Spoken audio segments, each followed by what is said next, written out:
Hello everyone, happy Feast of Annunciation.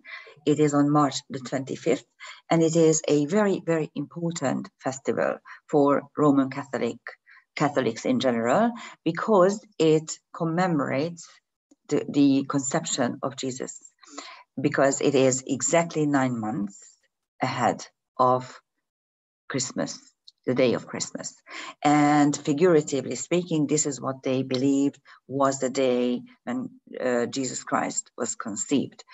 But if you look around, because this is after the vernal equinox, a couple of days, 4 days after the vernal equinox, it really commemorates what is happening in nature.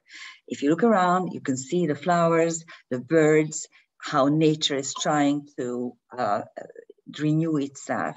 So it's really a festival of renewal and life, and we badly need such festivals at the moment when you look around in the world.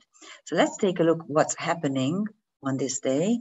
And what I did was I put together a Word document, and I'm going to show you some charts. I only picked the most important placements of today.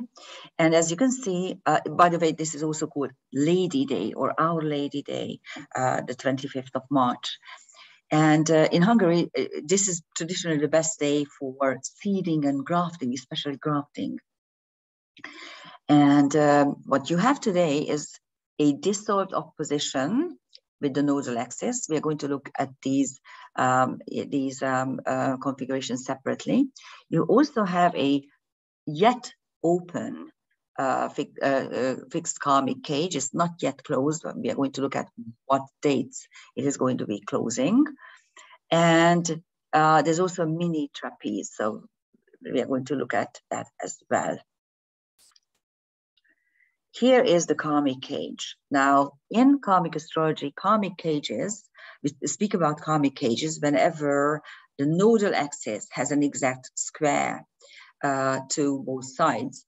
And in karmic astrology, we speak about a configuration when it is at least, when the participating aspects are at least within 2 degrees of orb, and especially when there are points in space, like any of the axis, the nodal axis or the ascendant midheaven, we give it only a 1.5 degree orb, so it has to be very, very tight in order to really form a configuration.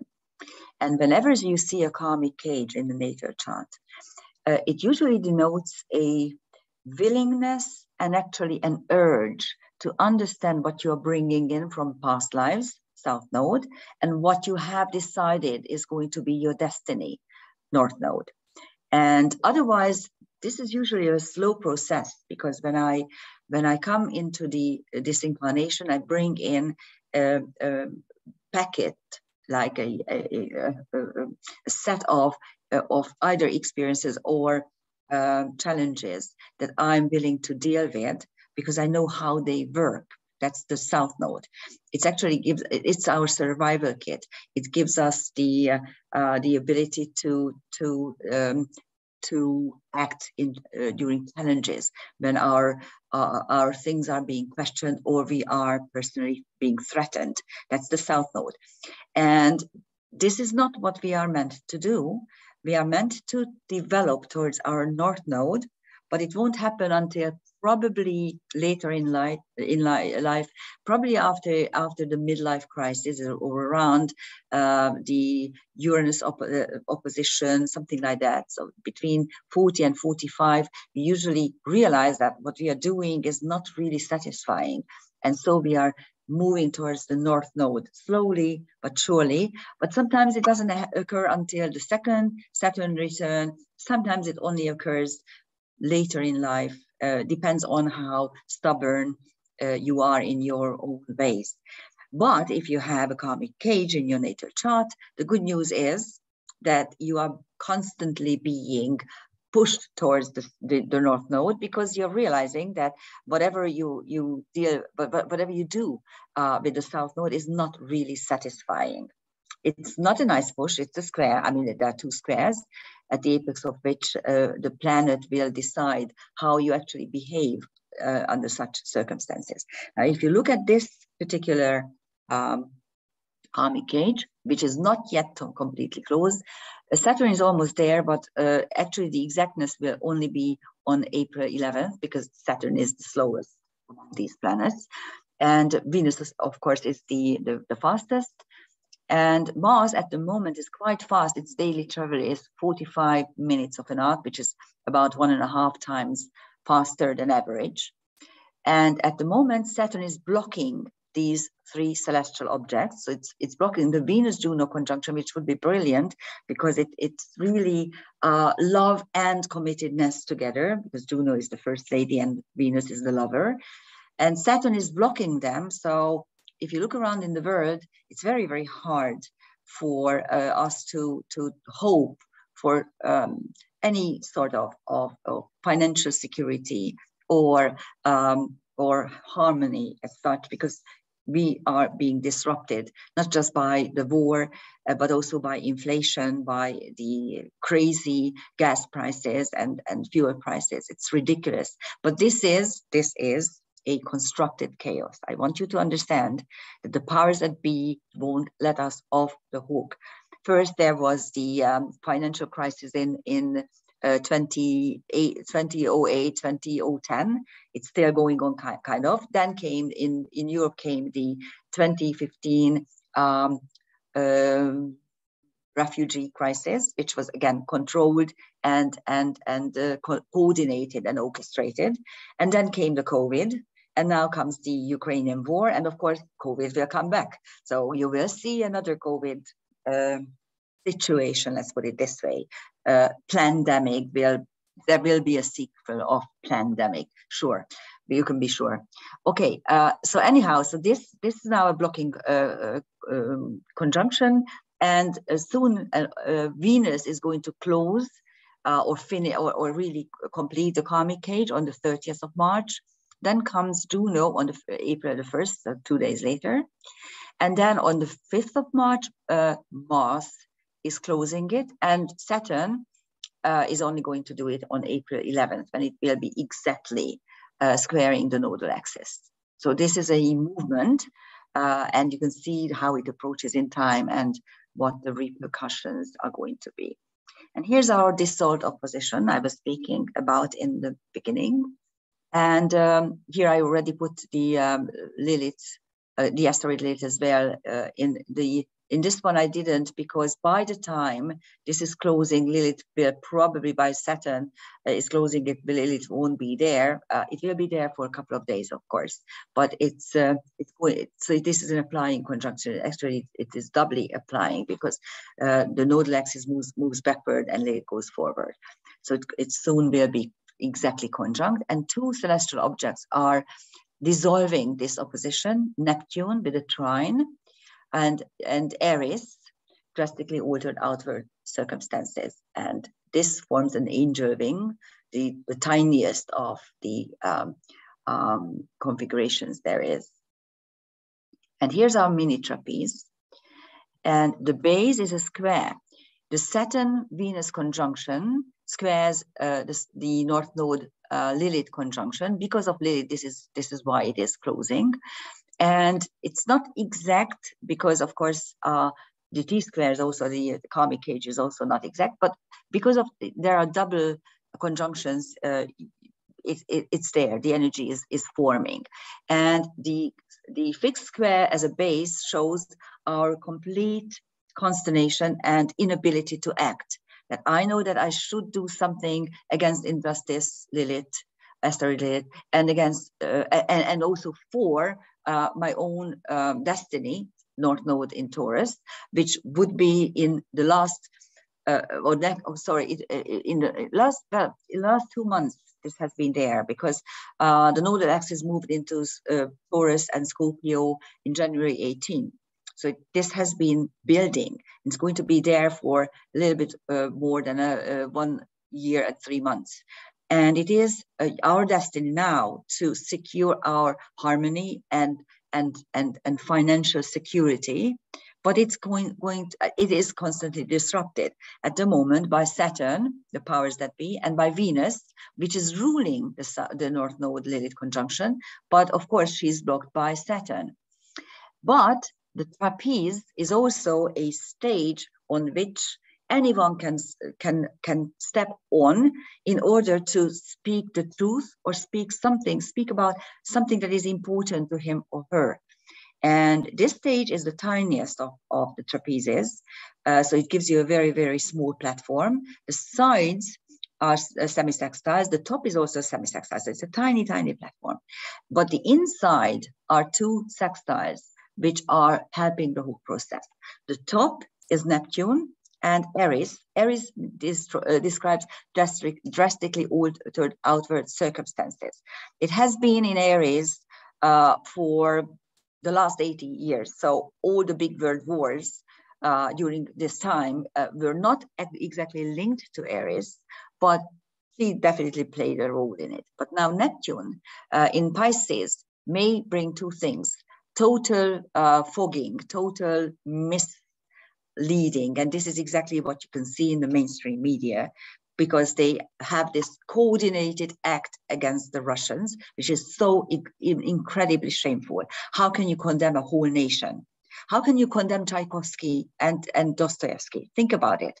Now you're condemning some old composer and writer for something that a much later leader does. How does this work? Is this collective punishment? Are Russians the new Jews of the 21st century? This happened already. This happened 80 years ago, and it was scary. It's scary to see that it's happening again. Don't do it.